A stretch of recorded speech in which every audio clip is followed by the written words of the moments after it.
mental health. And so it was created because I was working with a bunch of students, really felt a little bit like they've had kind of a rough path and were maybe not ever going to measure up to what they saw other people doing.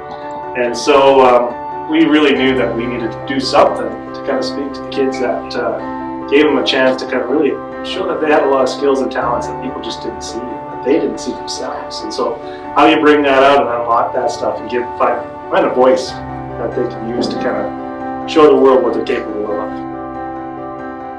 Kids were telling me that they were doing like rap lyrics and things like that, or just drawing or whatever, and one-on-one I'm able to find out that they're doing these things on their own, but they're keeping it very quiet and private and to themselves. That's great. You want to start that way for sure. But you had a whole communication way here, a whole way of talking to other people that drew people in. Whereas before, in frustration, because you felt like nobody understood your situation, people would actually kind of get into frustrating behaviors, like punching holes in the wall when you get mad and that kind of stuff, you know? Sometimes when you get really frustrated, it overwhelms you and it comes out in a bad way. So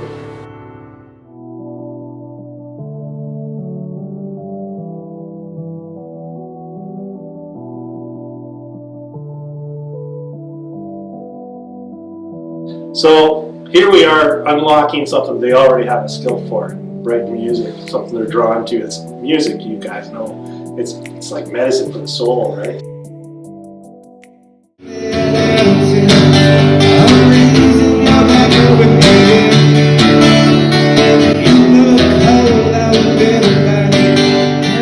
Art is kind of like that. It's like another language. And not just art, but also we talk about beading and cultural kind of practices that can really kind of bring a lot of meditation involved.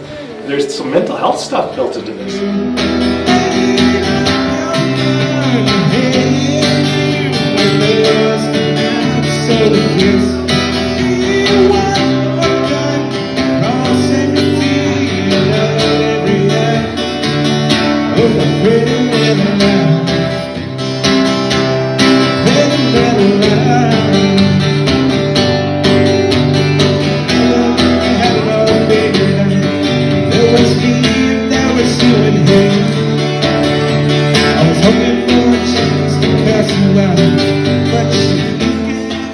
So we wanted to build that into a program that was actually going to bring some smiles to people's faces again, but also got their stories understood by others instead of seeing all just the negative stuff, you know. This year was a little different, given the pandemic and having a new program coordinator. But, like the 4 pillars of B.E.A.T.S, we recognized the challenges before us and primarily focused on normalizing our emotions, emphasizing our feelings' role in our behaviors. And we improvised and adapted as needed to complete the program, and we thrived with our end-of-year Comic-Con Youth Expo event.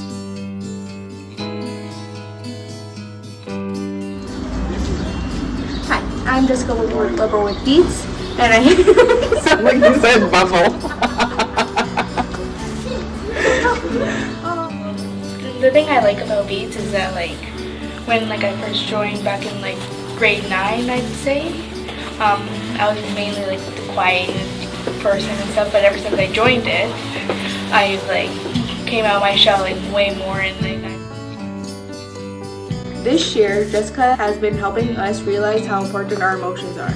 Our emotions give us information and moves us to act or react in different ways.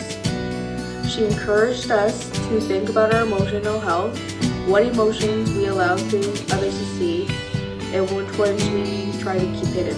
We experimented with Diet Coke and Mentos to demonstrate how pushing our feelings away can cause an unhealthy and sticky reaction.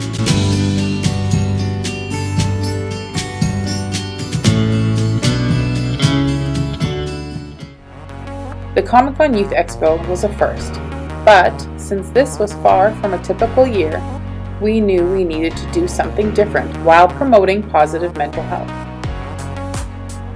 It was great seeing so many smiles and people engaging with each other and having fun.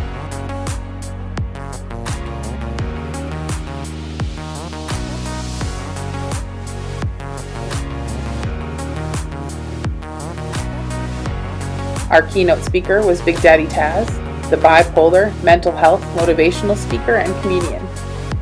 Taz was phenomenal, and seeing the students engaging and asking relevant mental health questions with him was amazing.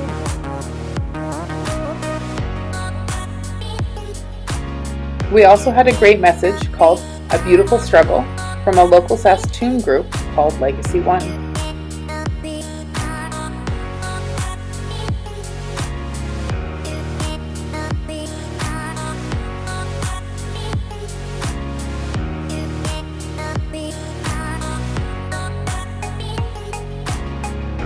We had fun seeing all the people and students dress up for our cosplay competition.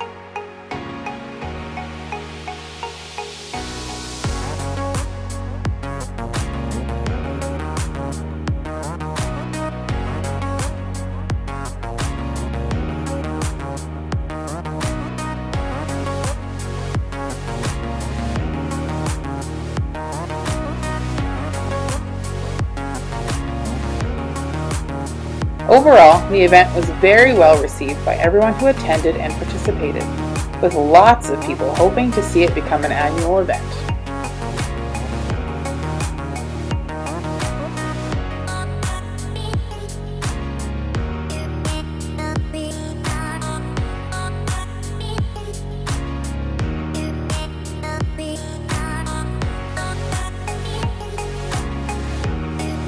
Thanks for watching. We'll see you next year.